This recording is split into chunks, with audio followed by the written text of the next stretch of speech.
reciprocal pronouns. John and Mary love each other. John O Mary একে অপরকে ভালোবাসে। এখানে জন ও মেরি দুজন ব্যক্তি। লাভ বা ভালোবাসা জন ও মেরি একে অপরের মাঝে সম্পন্ন হয়। দুজনের মাঝে কোনো কার্য পারস্পরিক সম্পন্ন হলে ইচ আদার ব্যবহৃত হয়।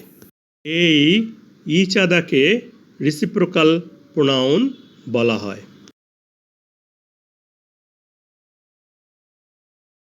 1, 2, 3, 4 There are 4 wrestlers.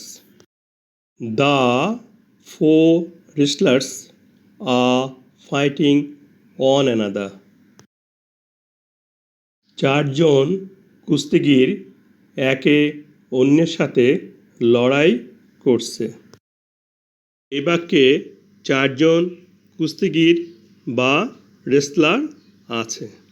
ফাইটিং বা লড়াই ক্রিয়াটা 4 জন রেসলারের মধ্যে সম্পন্ন হচ্ছে।